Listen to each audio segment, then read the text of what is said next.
What's up, basketball fans? Welcome to the first edition of the Buzzer Beater. I'm Troy Alexander. So I'm going to dive right in here. First thing I want to say, and when I introduce this first episode, is this episode is going to be about the Los Angeles Lakers. Of course, it's fitting that the very first episode of this on its own network is, of course, about the Lakers, right? Sorry, guys. Sorry,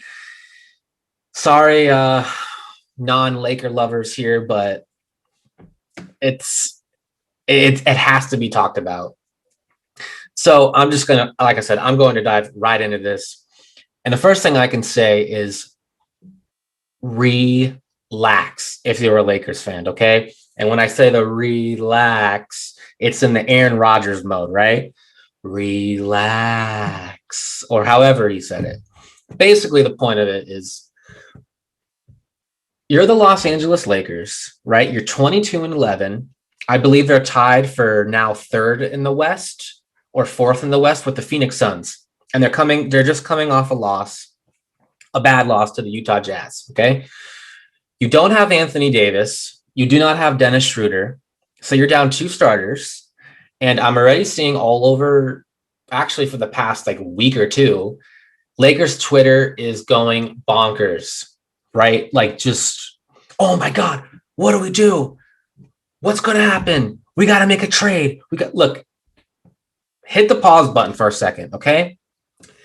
When Anthony Davis and LeBron James share the floor together, they have a net rating of plus 15 or something like that. The mark is gargantuan compared to any other plus minus in the league. You have arguably the best duo in the NBA, and honestly, one of the best duos in NBA history. Those two guys together are just physically dominant forces that I don't know if we've ever seen a duo like that before. So just relax. You're coming off a championship last year. The Lakers probably have a better team this year. They're just trying to incorporate new pieces. You go from having Dwight Howard and JaVale McGee last year to physical players that impact the game, and more so with lobs and just being physical with other centers. They were like Dwight Howard and JaVale McGee were that way with Nikola Jokic in the conference finals last year.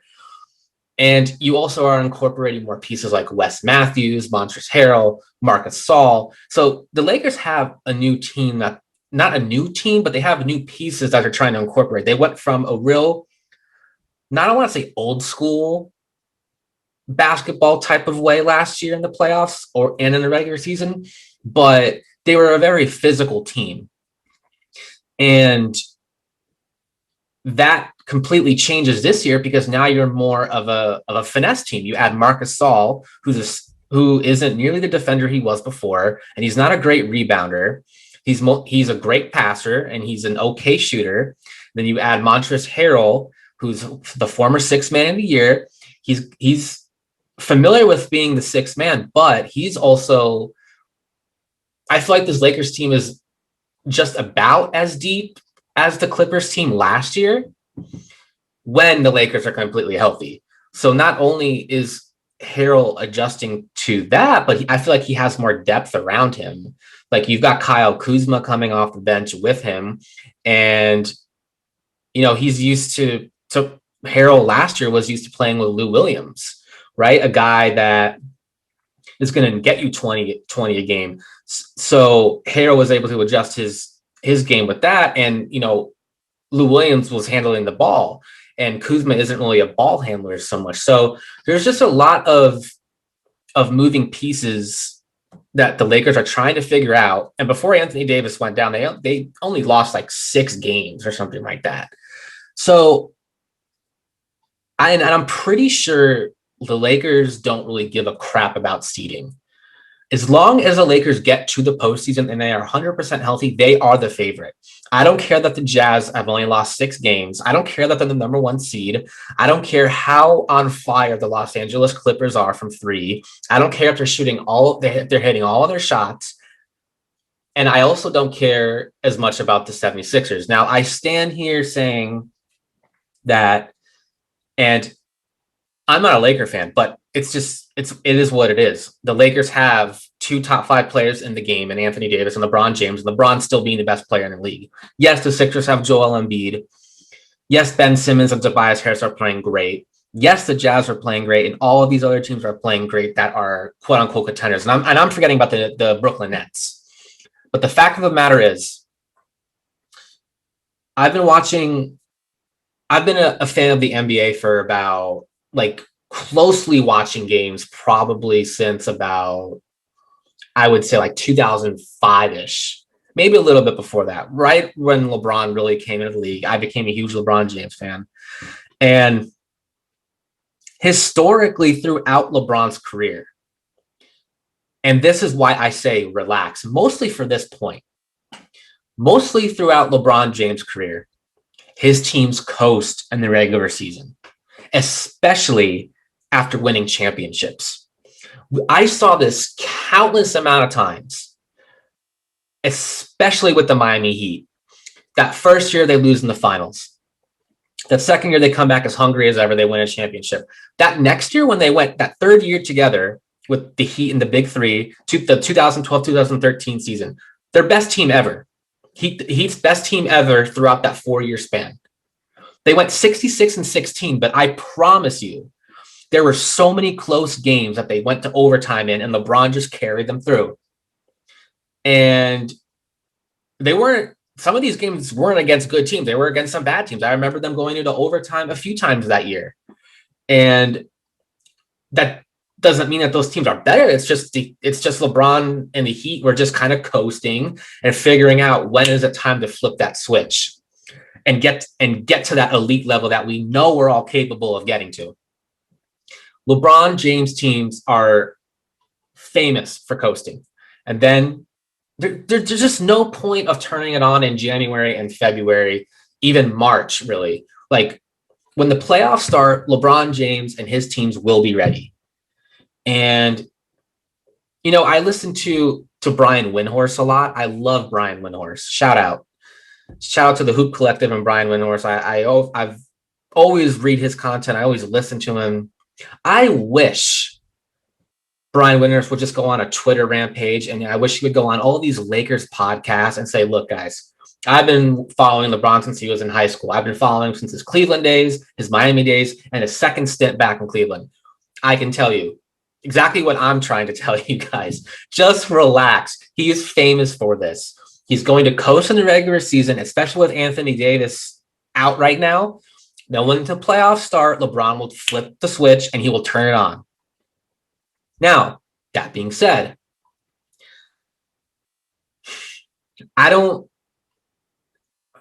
not worried whatsoever, but I have to say the Lakers have to figure out how, if they're not going to be physical with some of these teams like they were last year, like the Lakers, like their way to, what's the word I'm trying to look for? Their way, I'll just say, like their trump card is to put Anthony Davis at the 5, right? And then just go small, and at that point you're able to defend pretty much the 1 through 5. Lakers are still probably going to be able to do that when Davis comes back. But the thing that I'm kind of wondering about is if you go up against teams like the Nuggets, who knows if the Lakers make it to the finals and they play a team like the Sixers, let's say, how are they going to deal with Joel Embiid? Because last year you had Dwight Howard and you had JaVale McGee, 2 physical centers that could deal with other physical elite centers. How are you going to deal with Joel Embiid and Nikola Jokic? Now, what's to say that Joel Embiid and Nikola Jokic can also guard Anthony Davis on the flip side? I don't know if that's possible.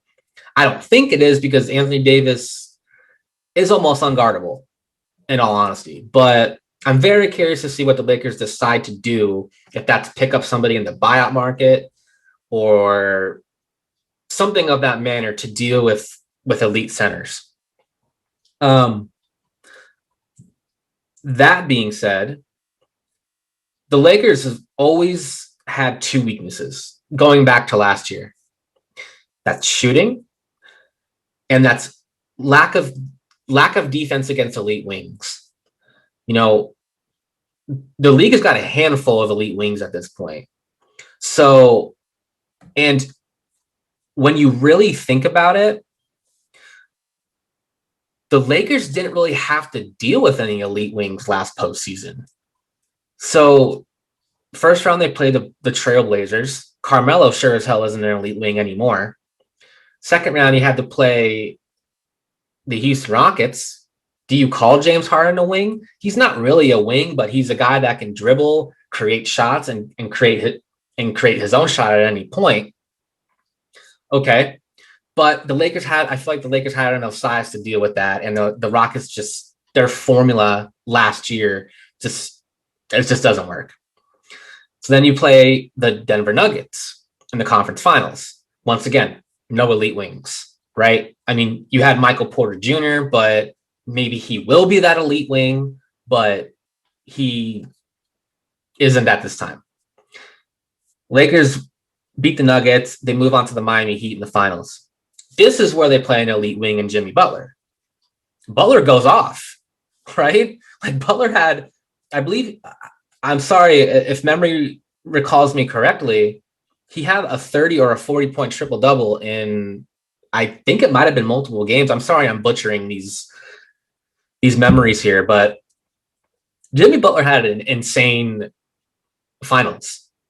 And the Lakers weren't really slowing Jimmy Butler down. It was almost just like Butler's going to do what he does, and we're just going to clamp down on their shooters and Tyler Hero and Duncan Robinson. And on the flip side, yeah, the Heat just could not deal with Anthony Davis. I mean, who can deal with Anthony Davis, right? So that being said, and I'm concerned still how the Lakers deal with elite wings in the West and in the East, because if you get to the finals and you're the Lakers, you've probably got to play against Ben Simmons and Tobias Harris, both guys who are wings that have had tremendous seasons. And then you either think of the Bucks, who have Giannis Antetokounmpo and Chris Middleton. Giannis is obviously an elite wing, probably more than just a wing, but can do multiple things that the Lakers struggle with. And then you think of the Brooklyn Nets. Well, shit. I mean, there's a guy over there called Kevin Durant, who's probably one of the top 15 best players to ever play the game. So gun to my head, I still think the Lakers are the favorite, but I'm very curious to see if they play against elite wings and how they deal with those. The second thing is shooting. The Lakers started out the season super hot from three. KCP, Kentavious Caldwell-Pope, was hitting threes left and right. LeBron was even above like 43% from three at one point. Both have cooled down tremendously. And that was also their problem last year. But when the time came, being the playoffs, which is what I talked about originally to start this video, is the Lakers were hitting the shots when they needed to hit them, right? I mean, LeBron just goes into Superman mode in the postseason, and he's able to attract so much attention that shooters just get better looks. And of course, it's a make or miss league. These guys have to knock those shots down. But what I'm trying to say is I'm not really particularly worried about the shooters and the shooting for the Lakers. That being said, there's always a chance that they won't snap out of this. I don't think that is the case, but you have to wonder. I mean, they've just been like this all season. Like they started up here from shooting and they just cannot find the bucket. And of course, Frank Vogel is going to cut the rotation down come playoff time, I assume. Talen Horton-Tucker is not going to play much. I assume Wes Matthews isn't going to play much come playoff time. I mean, I assume that's probably going to be like a 7 to 8 man rotation, maybe. And I don't know. I'm very curious actually to see if the Lakers decide to do anything to get more shooting, or if they decide to get a center, or if they just try to pick up another wing defender somewhere. But if you're the Lakers, you don't really have many options, because all you really have to trade is Talen Horton-Tucker and Alex Caruso and Wes Matthews. I personally wouldn't trade Alex Caruso. I think he's probably like the third most important player on the Lakers. So, you know, basically, long story short for this video, relax. Even if the Lakers fall into third place in the West, I really don't think seeding matters for the Lakers unless you're like the sixth through like seventh or eighth seed or something like that. Then I think, okay, then there's maybe a chance something crazy can happen.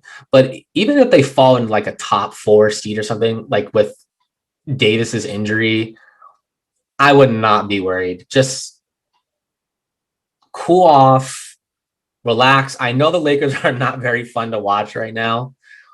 I mean, I've watched some of their games, and LeBron looks like that second stint in Cleveland mode right now, to be honest with you, where he just, body language kind of says it all sometimes. And he's kind of just like he's tired. The Lakers are tired. They've only had a few months off after this last season ended to start this season. And then with Dennis Schroeder being out for health and safety protocols, I call it HASP because I love acronyms so much. And Davis's injury, LeBron has to do more. He's really the only ball handler / a guy that can get his own shot now for the Lakers. So he's doing even more. So I kind of just see this Lakers chugging along and struggling, just waiting for that All-Star break to happen.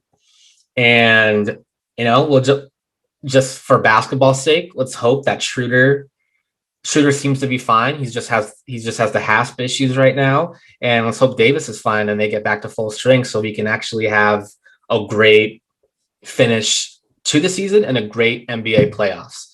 So I'm super excited that I got through this first episode of the Buzzer Beater. So follow me on Twitter, follow me on, obviously here being YouTube, and listen to me on Spotify, Apple Podcasts, or wherever you get your podcasts. I will be throwing out more content here as much as I can. So thanks a lot, guys, and I appreciate you. I'll see you guys soon.